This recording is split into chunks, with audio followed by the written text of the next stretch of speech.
در نقب‌های ساختمانی و نقلیاتی، تالار ماشین‌ها، قبورهای آبجوبنده، در مجموع همه قطعه‌های انشاءات بزرگ و بی‌نظیر عصر، نیروگاه برق آبی راغون، کارهای ساختمانی با جوش و خروش ادامه داشته. هر یک کار و عمل در این میدان ننگ و ناموسی وطنداری تحت نظارت قطعی قرار دارد.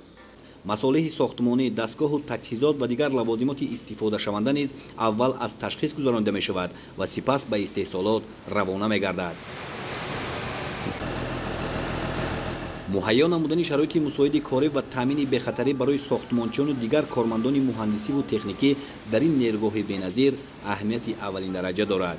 امروز در نیروگاه برق آبی راغون شهروندان از تمام مناطق جمهوری به کار جلب گردیدند.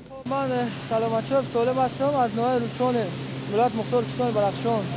در کارخانه تاجیکسگیم به حیث مهندس نقشه‌بردار کار میکنم.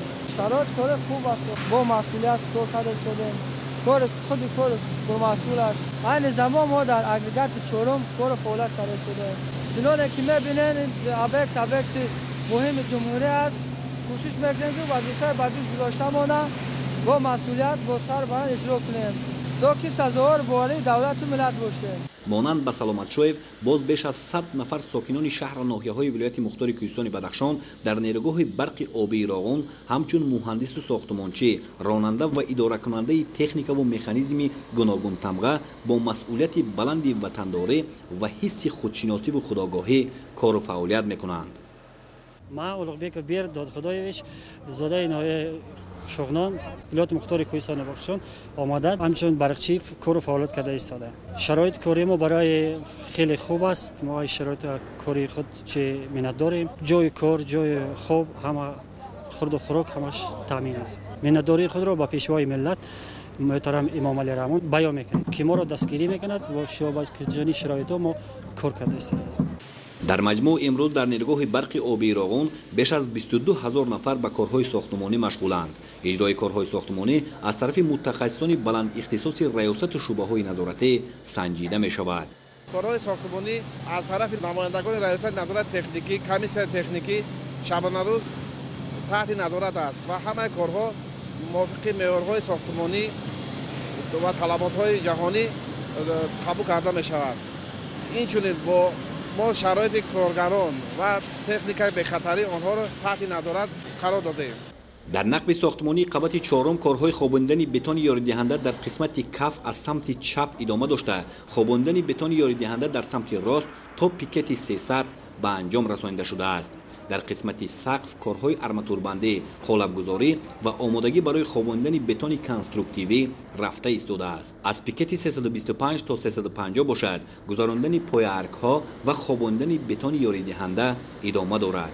همچنین ساختمانچیان در پیکت 330 تا 370 نقب ساختمانی قبط چهارم کارهای خاکبرداری را با استفاده از تکنیک و مکانیزم پر اقتدار اجرا می‌کنند.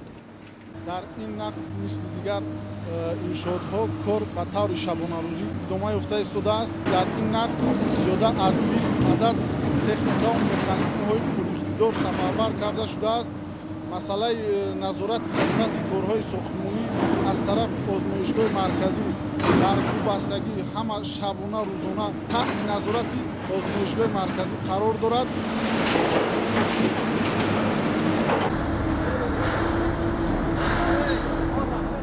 در نقب مذکور و 5 نقب دسترسی آن 3 شرکت ساختمانی کار می‌کند. تا امروز زیاده از 480 متر کارهای کوهکنی در این نقب اجرا کرده شده است. در برآمدگاه نقب ساختمانی قبط سیوم و انشاءات موج شکن آن کارهای ارماتوربندی، بتون خوابانی و ساختمان دیوارهای حمایوی همان با سرعت و جوش و خروش ادامه دارد. در برآمدگاه نقب قبط سیوم که یکی از انشاءات اساسی و مهم نیروگاه به حساب می‌رود، در یک روز از 700 تا 800 متر مکعب بتون و با مقدار زیاد ارماتور و دیگر مصالح ساختمانی استفاده می‌گردد. ساختمانچیان این قطعه انشاءات نیز چون دیگر همکسبانشان در راغون مسئولیت بلند احساس نموده کوشش دارند کارهای معین شده را طبق طلبات اجرا نمایند. طوری در بالا ذکر نمودیم مهیا نمودن شرایط موافق کاری برای ساختمانچیان در محور فعالیت راهبریت نیروگاه برق آبی راغون قرار دارد. ما راه‌ها را تازه کرده دادیم در همه وضع هوا برای ساختمانچیان شرایط خوبی کاری مهیا می‌سازیم تا که کار با سطح و صفت بلند پیش رود. در قبور جنبنده رقم 5 کارها 95% اجرا گردیدند. در حال حاضر سوختگی سطح آهن فلزات و سنجش درزهای کفشیر شده باقی مانده است و خلاص. این هم تنها در قسمت سمت آب. حالا ما در قبور آبجنبنده رقم 5 قرار داریم. دروازه این شد 72 متر بوده. در اینجا 577 تن آهن فلزات، 377 تن آرماتور و 7100 کوب بتون خابانی کرده شده.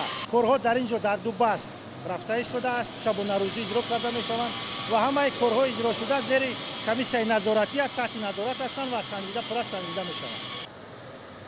در دیگر قبورهای جنبنده نیز کار در اساس لایحه و طبق جدول تصدیق شده اجرا شده ایستادند. موافق لایحه در قبور جنبنده رقم 4 640 تن آهن و 393 تن آرماتور استفاده می شود.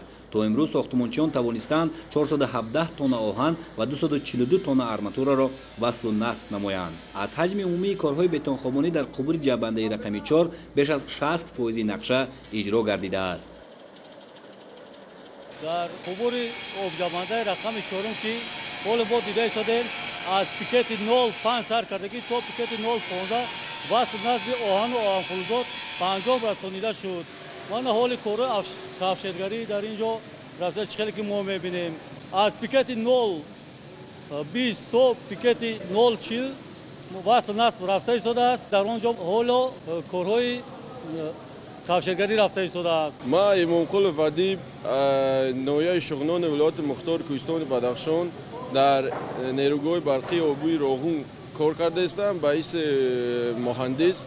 در اینجا کارهای آهن فروزی و بتونکاری و ما کوشش میکنیم که با بصفت کارهای ساختمانی اهمیت و با باوری رو برایت مملکت سزاوار باشیم.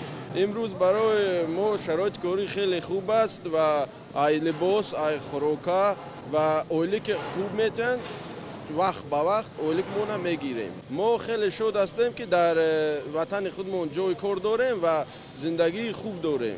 تالار ماشین ها با حضور مردان باننگ و آر ملت، دلگرمی و هوسمندی کفشگران و برقچیان، وصلگران، بتونگیران، آرماتوربندان، نقشگیران و دیگر کارمندان مهندسی و تکنیکی پرتجربه، مهر و محبت انسانی را نسبت به وطن در قلب هر صاحب وطن خروج میبخشد.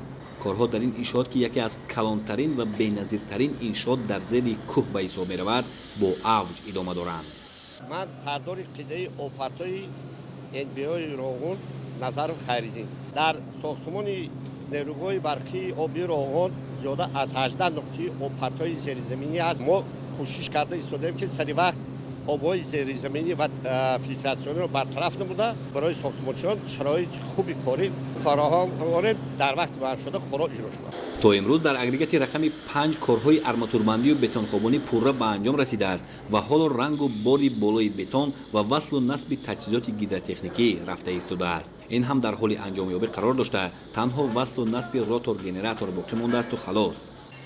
در اگریگات رقم 4 باشد کارهای بتونریزی آرماتوربندی و وصل و نصب قبورهای آبکشانی از نقطه 931 600 تا نقطه 948 200 پورا اجرا گردیدند. تا امروز در این انشاءات زیاده از 1200 متر مکعب بتون خوابانیده شده است.